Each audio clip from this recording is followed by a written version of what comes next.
사회적으로 핫한 이슈를 키워드로 알아보는 핫키워드 시간입니다. 이민재 캐스터 안녕하세요. 안녕하세요. 네, 요즘 치솟는 물가만큼이나 가파르게 오르고 있는 게 있습니다. 바로 여러분 머리 위로 스치는 소망의 단어, 월급이나 주식 말고요. 바로 금값입니다. 계속해서 최고가를 갱신 중인 금값에 집안에 있는 작은 금붙이도 다시 보는 분들이 많다고 하는데요. 금값 대체 언제까지 오르는 건지 핫키워드에서 짚어보겠습니다. 진짜 요즘 금값을 보면요. 자고 일어나면 올라가 있더라고요. 네, 맞습니다. 금값이 그야말로 금값이다라는 말까지 나오는데요. 돌잔치 선물에 들고 가던 게 보통 한 돈짜리 반지입니다.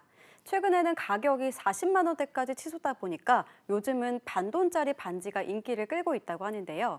실제로 국제시장에서 금값은 온스당 2,045.19달러로 최근 6개월 사이 최고치를 기록했습니다. 2개월 전과 비교해도 25%나 오른 겁니다. 최근 금값이 이렇게 가파르게 오르고 있는 가장 큰 이유는 어떻게 봐야 할까요? 네, 코로나 팬데믹 이후 금 가격이 크게 뛰었고 이후에 러시아 우크라이나 전쟁, 이스라엘 하마스 전쟁까지 잇따랐죠. 그렇다 보니까 이런 불확실성의 안전자산 선호 현상이 생겨난 겁니다. 가장 안전한 자산인 금에 대한 수요가 늘어서 계속해서 오르고 있는 건데요. 여기에 최근 달러와 가치 하락과 시장금리 하락까지 더해져서 금 가격 상승으로 이어지고 있는 상황인 겁니다.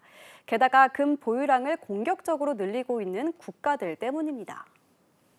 금을 열심히 쓸어 담는 게 개인 부자들이 아니었군요. 네, 맞습니다. 개인 부자들보다 각국의 중앙은행들인데요. 특히 미국과 계속 갈등을 빚고 있는 중국이 달러로 된 미 국채 보유량은 꾸준히 줄이고요. 금 보유량을 공격적으로 늘리고 있습니다. 근데 중국뿐만이 아닙니다. 국제적으로 여러 제재 아래 놓여 있는 러시아 역시 금 보유량을 지난 2분기에 세계에서 네 번째로 가장 많이 늘린 나라로 꼽힙니다. 지금 계속해서 상승세를 타고 있는데요. 여기서 더 오르게 될까요? 여기서 더 오른다는 전망이 나오고 있습니다. 미국의 금리 인상이 사실상 끝났다는 기대감 때문인데요. 보통 금리 인상 사이클이 끝난 직후 하락기에 그리고 달러의 가치가 좀 떨어질 때 세상의 돈이 금으로 몰려가는 경향이 있습니다. 심리적 저항선이던 2,000달러를 넘었기 때문입니다. 이렇게 금값이 오를 때면 서랍에 잠자고 있는 금붙이 뭐가 없나 주섬주섬 찾아보게 되고요. 안 하던 금 투자를 주식 대신 해볼까 고민하는 분들도 생겨나는데요. 어떨까요?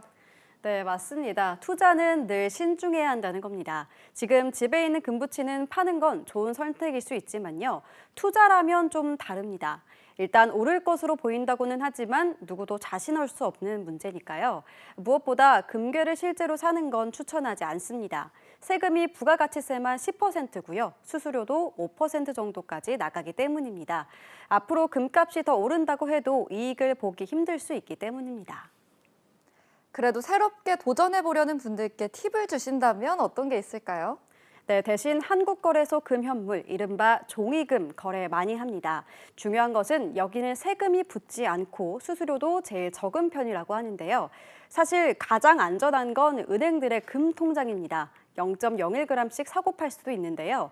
하지만 수익의 15.4% 소득세가 붙는 만큼 잘 따져봐야겠습니다. 네, 금값은 치솟고 달러값은 계속 떨어지고 내년 초에는 또 어떤 변화가 있을지 예측이 어려운데요. 투자할 때는 항상 신중, 또 신중해도 과하지 않는다는 점 잊지 말아야겠습니다. 지금까지 핫키워드 이민재 캐스터였습니다. 고맙습니다.